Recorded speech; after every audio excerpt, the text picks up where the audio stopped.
What's going on, everyone? This is Ace, and welcome back to The Reckoning. And today we will be discussing the son of Lady Death, otherwise known as Hellslinger. And yes, for those of you who don't know, Lady Death is indeed a mother to not just a son, but a daughter as well, who already has her very own book titled Chaotica. And I think that is actually the reason why I want to bring up Hellslinger, because out of Lady Death's two children, we have really been following along Chaotica's journey and her relationship with her mother, which to some degree seems to have developed more rapidly compared to Lady Death and her son. Now, I don't think Lady Death favors one of her children over the other, but just Hellslinger and Lady Death have had trouble becoming close due to numerous things, and admittedly, as I've mentioned in my past videos, Lady Death is a troubled character. She is not warm and fuzzy, and she was robbed of being a mother to her children, which I will get to here very shortly. But I bring all this up because it would be her choices, her struggles, her pride that would be a lot of the reason for her and her son's rocky relationship. She cares for her son, and you can see this, but it's just not been the most smoothest transition. And so I want to share with all of you everything we know so far about Gunnar, otherwise known as Hellslinger. And yes, of course, the son to the all-powerful Lady Death. But before I continue on, don't forget to give this video a like, hit that subscribe button, click the bell as well so that you don't miss out on any of the Chaos Comics and Lady Death content we have coming your way. I can't thank you all enough, as you truly do keep the channel going, and it means so much to me. And speaking of that, this video is actually a request from one of you, and trust me, I did not forget, and I wish I could have gotten to it sooner, but I see you. Thanks for the suggestion, and so now, let's begin. For starters, why don't I lay out the exact same scene for all of you that I experienced and anybody that has been following along with Lady Death comics. In Lady Death Oblivion's Kiss. This would be the first encounter we have with Gunnar, aka Lady Death's son, so let's go to Ibiza, Spain, where we are taken to a pretty upscale erotic European nightclub. The music is loud and the souls here dance their problems away, except one individual, sitting in the far corner by himself and surrounded with bottles. This is where we find Gunnar, aka Hellslinger. The man is clearly going through it, as he is alone in his thoughts until a blonde-haired woman approaches him, stating that he looks like he could use some company. However, he is not in the mood, and thinking this woman is looking for some customers, he simply brushes her off, saying he doesn't pay to get laid. Sorry. Also, may I take a moment to just comment that our boy Gunnar here is channeling his Neo, as he's looking like he's coming straight out of the Matrix Reloaded. But anyways, the woman smirks at his comment and states that she is not a working girl, and even if she was, he couldn't afford her. She takes a drink from his bottle. By all means, help yourself to my beer. She responds, don't mind if I do, but tell me, Gunnar,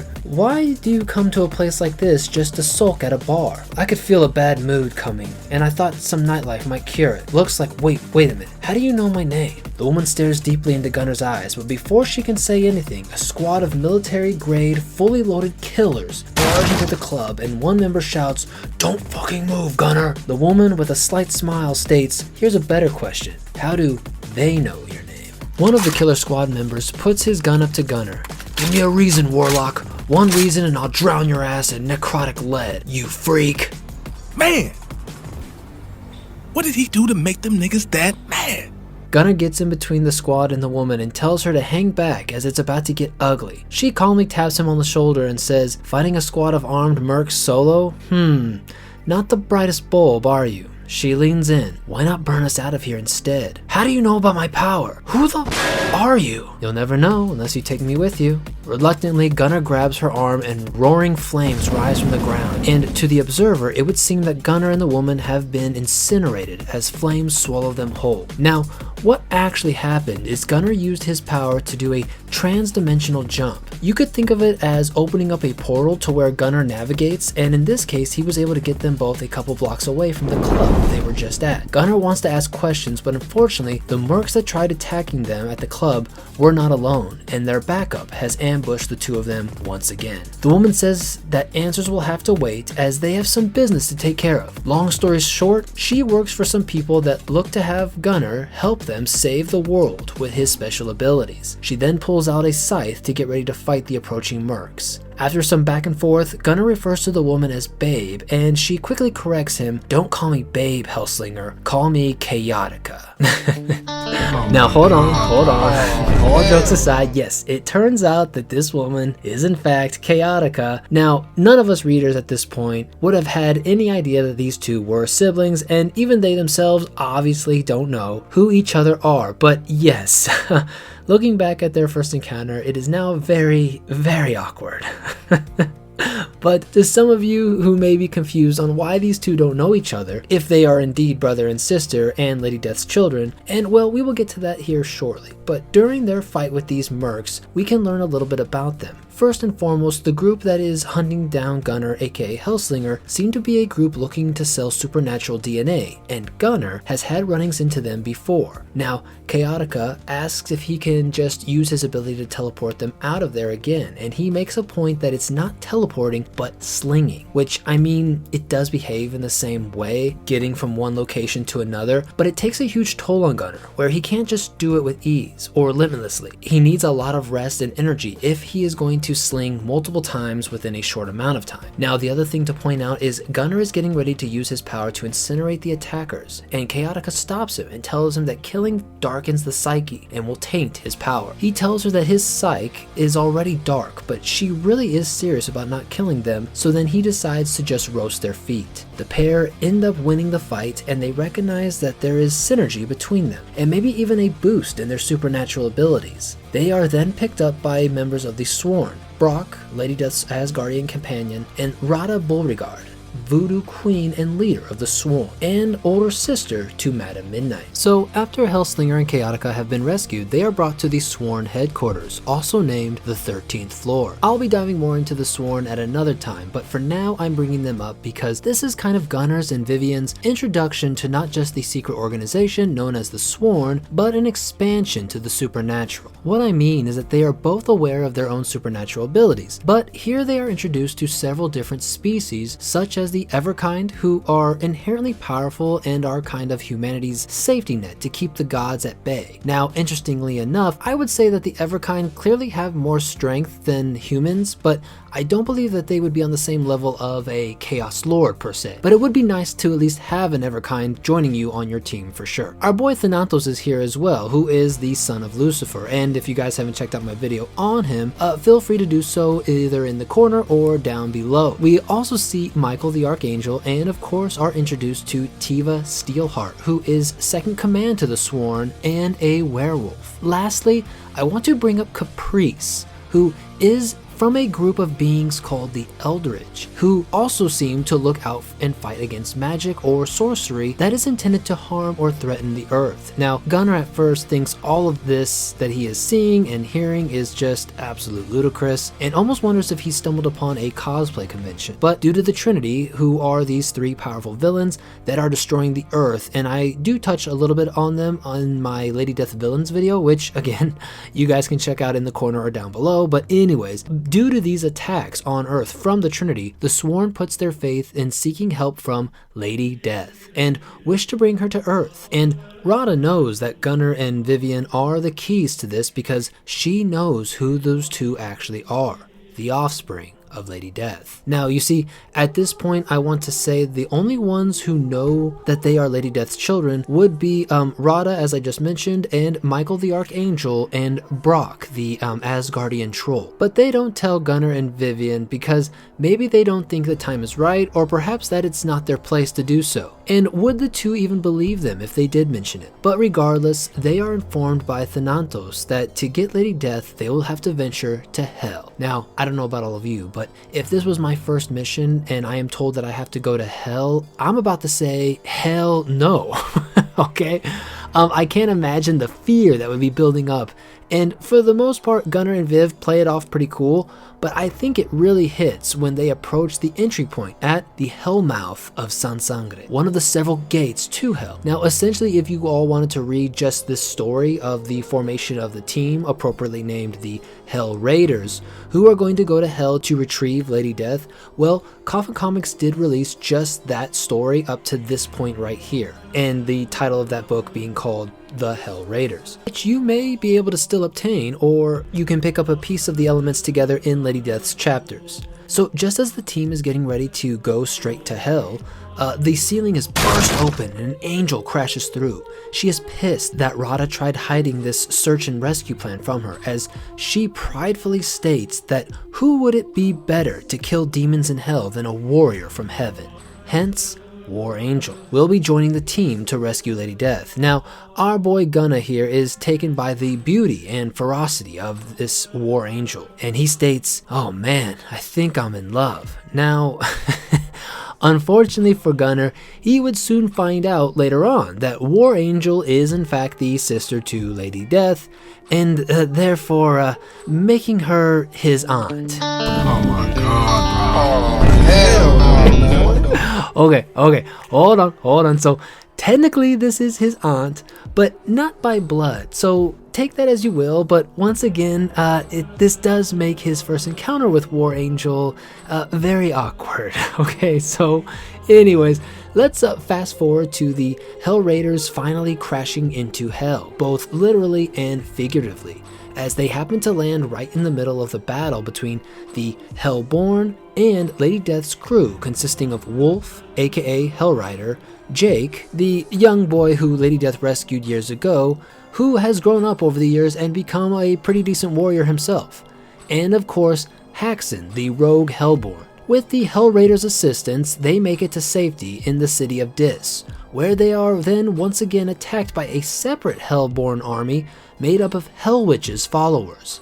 Hell Witch has come to purge Hell of Lady Death and take back the realm of Hell for its native beings, the Hellborn. Now, a lot happens here as we have some back and forth trying to convince Lady Death to help out Earth. We find Lady Death's mother was kidnapped by the Hellborn elders, and of course we get the bomb dropped on us that War Angel is not just any angel, but of course the sister to Lady Death and shares the same mother, Marion. But if that wasn't enough, Wolf aka Hellrider was a sleeper agent for the Hellborn Elder, and they activated him and forcibly were controlling him to assassinate Lady Death against his will. Seeing what was about to happen, Jake jumps in between Lady Death and the blast from Hellrider's weapon, which does protect her but ends up killing both Wolf and Jake, her two closest allies and friends since her awakening from her 20-year sleep. This is just like a punch to the gut, and the exploding of her emotions is almost unbearable. Confusion, anger, sadness, as Lady Death even puts it, madness. In a fit of rage, she obliterates the oncoming Hellborn attack almost single-handedly, and the rest of the Hell Raiders are taken aback and to some degree horrified on the sheer power of Lady Death. Gunnar is in awe of Lady Death's display of power like everyone else and tells Chaotica that they still need to get the undead white babe to Earth, and then he states that he thinks he's in love. Oh my god, Oh, hell no. Why, Gunnar? Why? I can't keep doing this, Gunnar. You have to stop being a menace. I'm sorry, man.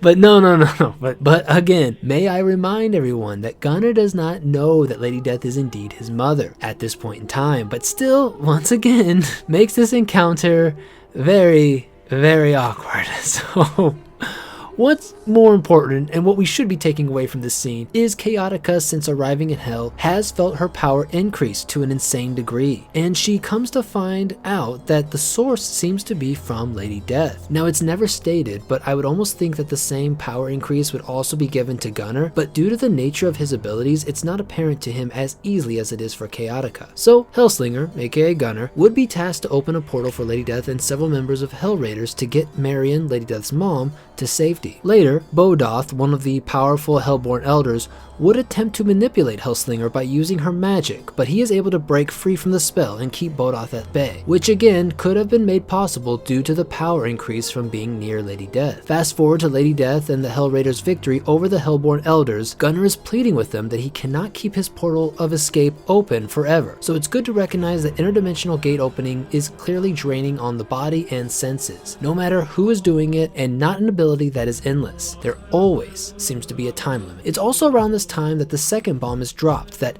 Hellslinger and Chaotica are Lady Death's children, and Gunnar is shocked. You mean Chaotica and I are like twins? And the undead babe is my mom? Oh man, I'm gonna need some hardcore therapy. We know, Gunnar, we know. So with friends buried and some volunteering to stay in Hell, and the others returning to their respective realms, the remaining team returns to Earth, or topside as they call it, and it's here where Gunnar mentions that he knows of the other warlocks who microwave their own organs into meat pudding when they tried to do interdimensional jumping. So again, there is this emphasis on how difficult and even fatal attempting to do what Hellslinger does, and not to mention how draining this is for the individual to complete. Gunnar even seems to be barely able to stand after returning to Earth. Unfortunately for Gunnar and the team, they cannot rest as Halo cyborgs are ready to ambush them, and it's here where the team must fight for their survival, and where we get a glimpse of Gunnar's powers. He seems to be able to essentially turn his hands into flamethrowers and can call the flames up where the enemy is standing and roasting them alive. Very similar to that of Scorpion, which is one of my all-time favorite characters in Mortal Kombat. But anyways, one thing to keep in mind is that the fire blasts Hellslinger uses against his enemies are actually teleported from other hell-like dimensions. So once again, his abilities are not for the weak, as he is not only needing to focus on what is happening in the fight, but I imagine a bit of his consciousness is needing to also navigate where he is teleporting these flames from. Now, normally these cyborgs would not stand much of a chance against super powerful beings like the Hell Raiders, but Matthias, Lady Death's father, has obtained intel on each of their respected abilities and equipped his cyborg soldiers with weaponry that would give them the edge in battle. They utilize a weapon on Gunnar that freeze locks his entire body, making him so cold within a matter of seconds that he becomes unconscious. He is then abducted by the Halo soldiers and taken to Halo's black site, where supernatural beings are tortured and experimented on for, well, what they would say is the good of humanity. Lady Death and Chaotica go to free Gunnar, as Halo was trying to absorb his DNA to pass his abilities and powers to their cyborg army. Now, Lady Death and Chaotica are successful in saving Gunnar, and as he is coming to, he thanks them for saving him, and Lady Death lashes out, and in my opinion, unnecessarily, and says, "We are here to save all of you, not you alone, Hellslinger." And it's like, damn, I mean, I get it. One of your closest friends was murdered, this being Brock, the Asgardian troll that we've talked about previously. But there's no need to be this petty, especially to your long-lost son. And even Lady Death regrets being so cold in the moment. But yeah, this kind of reflects the shaky start to their relationship between the mother and son. Chaotica even calls her out on this and says, "Your own son barely makes it out alive and you're just gonna leave him lying here?" But I think Lady Death is just not in the mindset of what it takes to be that mother, or to have those instincts, at least not right now. Those were all stolen from her over 20 years ago by Leviathan. So you would think that our boy Gunnar here would finally be able to catch some R&R after all of this, but no. The global extinction threat known as the Trinity just so happens to show up ready to kill Lady Death, and of course the group of sworn members that are at her side. Gunnar, being the stand-up guy that he is, teleports the majority of the team to safety and then comes back a second time for his mother and sister, and of course a woman named Macy Mack, who is a reporter wanting to shed light on Lady Death's true intentions and her story. As you can imagine, this puts Macy in quite a bit of danger. Gunnar is charged to protect her. They barely make it out of the fight, and even Lady Death is beaten pretty badly, but they are able to recover for a while and regroup, and it is here where Gunnar and Vivian are made official members of the sworn team, and their plan is to take out the Trinity and the Hellborn sect that are pulling the strings and controlling the Trinity. First off, Gunnar is the one who quickly abducts Kincaid, or Daikane, leader of the Hellborn sect, and brings him to the 13th floor, where the sworn can question him, and one of the members, Lady Satanis, who is the daughter to Lucifer, was mistakenly believing that the sect were the ones who killed her brother, Thanatos, and not the Halo Corporation. So she rips out Kincaid's eyes. But with little intel they get from Kincaid, they are ready to take on the Trinity. During the battle, Gunnar will teleport the team and also rescue Macy Mack, who was earlier kidnapped by some Halo soldiers. All of this has drained his energy, but again, we can see how selfless and moral of a character Hellslinger is. Because during the continued battle with the Trinity, there is some debris that is going to crush both him and Chaotica, and he hasn't recovered yet, but even without his abilities, he shoves his sister out of the way and takes the full blow of the debris. He is still alive and is able to offer some of his power to a combined attack. You could kind of think of this as like a spirit bomb from Dragon Ball Z or something, but the combined powers from everybody in a one single attack was utilized to help annihilate the Trinity. In the aftermath, Lady Death and her children reconcile for a bit, and we can see that maybe there is hope for their relationship. friendship and their family to grow and become closer. Oh, and Gunnar also lets his mom and sister know that he tried flirting with Macy afterwards and it went nowhere. So I think we've established that poor Gunnar here is a bit thirsty and is just looking for a companion. I mean, my man's is just lonely, and I'm hoping he will find one soon. So now, remember when I just said that Lady Death and her children's relationship seemed to show a tiny bit of improvement and promise? Well, you can kick that idea right out the window, because unfortunately, during the time Lady Death was defeating the Trinity, she tapped into her older, darker senses, which unfortunately consumed and took her over, and she was resorted back to how she was all those years ago during the first years of Evil Ernie. And like then, she is now looking for another avatar of death to begin Mega Death. And damn, do I love these chapters, as it feels like such a nostalgic love letter to the old Chaos Comics days and Evil Ernie stories. But Lady Death, before fully allowing the evil to consume her, tried to fight it and ran, exiling herself from her children and the Sworn, as this was her last effort to do whatever she could to hopefully keep them out of harm's way. Now, some of you may be asking, how can this be? And why have we not seen this happen before? And that's a fair question. And the answer is that it's not just Lady Death's inability to fight her darker self. But remember that character Caprice, the eldritch being that was a part of the Sworn? You know, the beings who look over the earth and try fighting magical threats? Well, they do have a bit of a chip on their shoulder and blame humanity for a lot of the damage that has been done to Earth. Her logic is that if she can wipe out all of humanity, then the Eldritch will be able to reclaim Earth for themselves, and obviously do a much better job at taking care of the planet.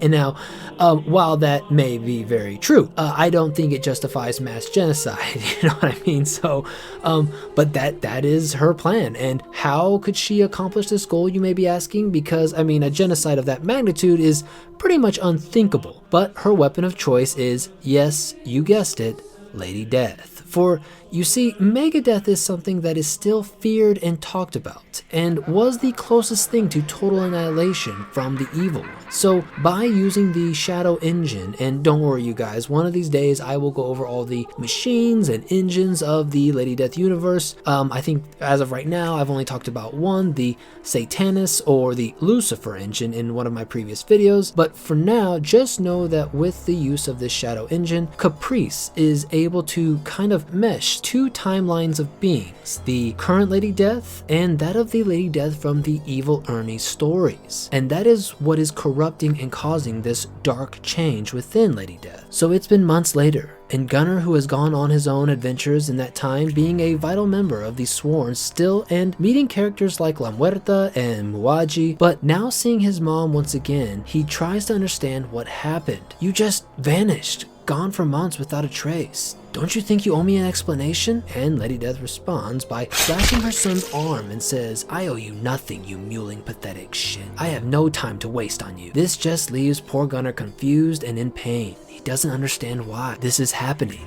He doesn't know that the darkness has taken over his mother. At least, not at this point. He would discover what happened to his mother and everything I explained earlier when him and his drinking buddy, Char, and Mr. Marlowe, aka Atticus Marlowe, attempt to stop Caprice and her plans. Now, while Atticus and Caprice continue their fight, Char and Gunnar try to stop the undead zombies in New Orleans, where Lady Death has begun her mission for Mega Death once more. One comical moment is that Gunnar, amidst helping the citizens of New Orleans, is hugged and thanked for his efforts by two young ladies who mistaken him for Zane Zander. And for those of you that don't know, Zane is the brother to Zack Zander, a zombie exterminator. And they are both official members of the Sworn and official zombie fighters. Gunnar, displeased with this assumption and comparison, says, you gotta be fucking kidding me. I mean, first my mom goes evil, and now I'm being mistaken for that redneck douche nozzle. So, as we should all now know, our man Gunnar just can't catch a break.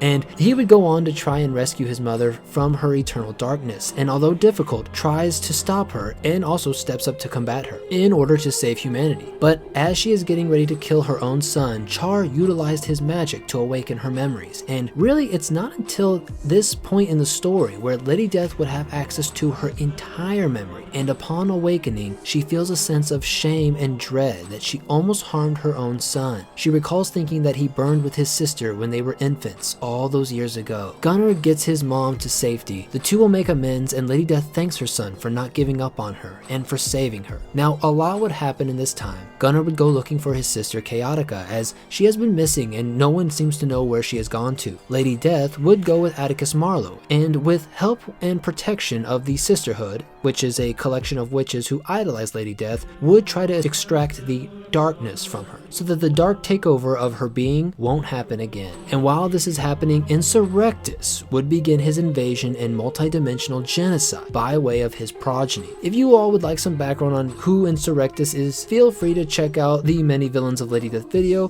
will be linked down below. But essentially, he is a being who wants to bring everything into the dark and quiet void, and he will do so by capturing Hellslinger and essentially using him as not just a battery for his nihilist engine, but an essential piece of how it works, as Hellslinger's interdimensional jumping abilities will help with the function of the machine, allowing Insurrectus to go from world to world and destroy all weakness. Oh, and one side note is, against the wishes of Chaotica, Lady Gunfighter, who is another character with her own story that you guys can pick up the issue as of now, doesn't want to risk the universe's destruction and actually fires one of her cursed bullets at Gunnar, hoping to kill him and therefore prevent the nihilist engine from functioning. But Insurrectus is such a being of power that he catches the bullet with his bare hands, protecting Gunnar. All in all, after a multi-dimensional battle, Insurrectus would be defeated and Gunnar rescued. After some time of peace, Gunnar would continue his work with the Swarm. He would begin his relationship with Macy the news reporter, which I was happy for him, as he's a good guy and I'm glad she gave him a chance. He would also in this time help his mother in several key battles, such as her fight with Hellwitch that took place throughout the city of Las Vegas. And he would also help her with taking on her evil father Matthias and his Halo Corporation,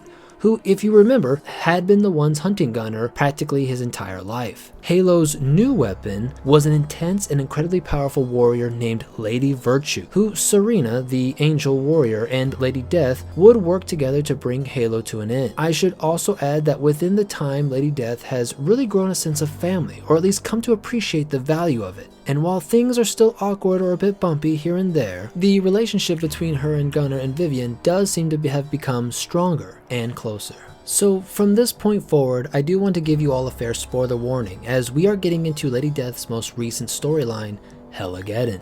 Now, for Kickstarter backers, we have one final chapter left to conclude this story, but for those of you getting these issues at your local comic book shop, I believe you still may have a few more to catch up, but regardless, we are going to basically be following Gunnar's place within this Hell on Earth tragedy. And what you must know is, due to some demonic ritual, Lady Death was transported to an alternate dimension and would be gone for 2 whole years. And while Vivian, aka Chaotica, I'm sure was affected by this, she was tied up with the Halo War, which involved the War Angels, White Reapers, and the Sisterhood to combine forces, becoming the War Reapers, and would work on fighting and finally defeating the Halo Corporation. Now, Gunnar, on the other hand, believed his mom had died, and he took it quite harshly. Now, what probably alleviated some of this pain was his steady relationship with Macy, as he and the reporter, and now CEO of her own news reporting company, were still going strong, and were still very much in love. Gunnar at this time had left the Sworn because really, the last year and a half has been peaceful, and so he decided to become a supernatural investigator, looking into strange occurrences throughout the USA. And this led him straight to an abandoned, run-down house. The energy radiating from the structure is thick with evil, but yet Gunnar can't help but be drawn to it. He sneaks inside and finds an attractive young woman there mumbling to herself, repeating to him what sounds like gibberish. She then looks to him and says, "Oh, you're a royal. Come closer." She embraces Gunnar and then proceeds to kiss him, asking for his seed. Now, Gunnar is taken aback, snaps out of whatever trance the woman placed on him. She then becomes more aggressive and says, "You can't escape your calling. You're a royal. You must spread your seed." She morphs into a hideous hag, and then several more women come into the room,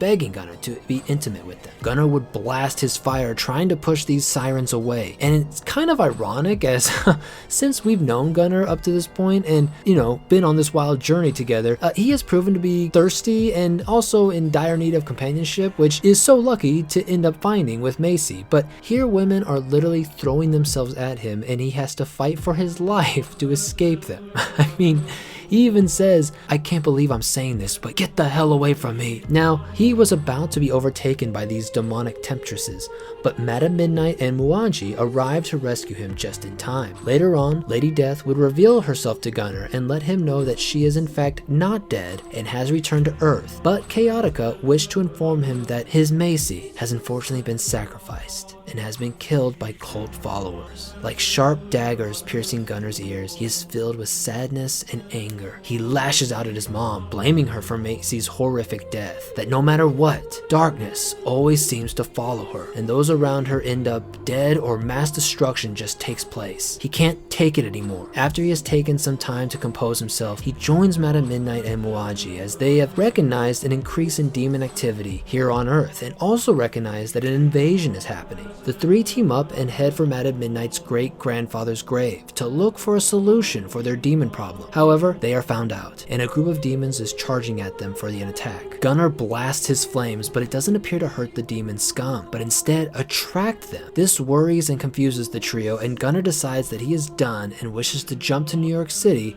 so that he could be with Macy. But once he attempts to do his portal ability, flames consume his body. It's almost as if he combusted.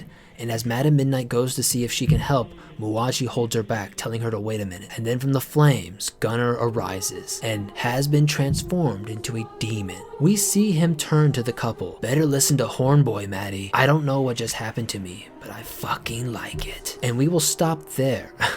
Sorry you guys, there is some more that I know by reading ahead, but that will be a video for another time. We have gone briefly through the introduction to Gunnar and journeyed with him through the pages of Lady Death. Now, I would be very curious of all of your opinions on Gunnar. He, to me at least, is a stand-up guy. He has a good heart and is willing to put himself on the line for those he loves and cares for in lots of ways, or well, at least in the selfless sense. He reminds me of one of my favorite characters, Cremator. But another trait of Gunnar is that he is clearly vulnerable, and how could you not be? His life has been nothing but rough, and that's putting it lightly. Growing up on the streets, finding out that you are different and have supernatural powers, and very dangerous powers at that I might add. Being hunted by cyborgs, abducted, barely escaping, and then later on finding out who your familia really is, and then constantly being in battles where you could lose that family that you are trying so hard to hold on to and make work. It's a lot. And then of course his love life is a whole other issue. What became kind of a running comedic point here and there to where I was genuinely happy for the guy when him and Macy got together, but now even that is taken from him, and in a pretty brutal manner as well. And now he's a demon.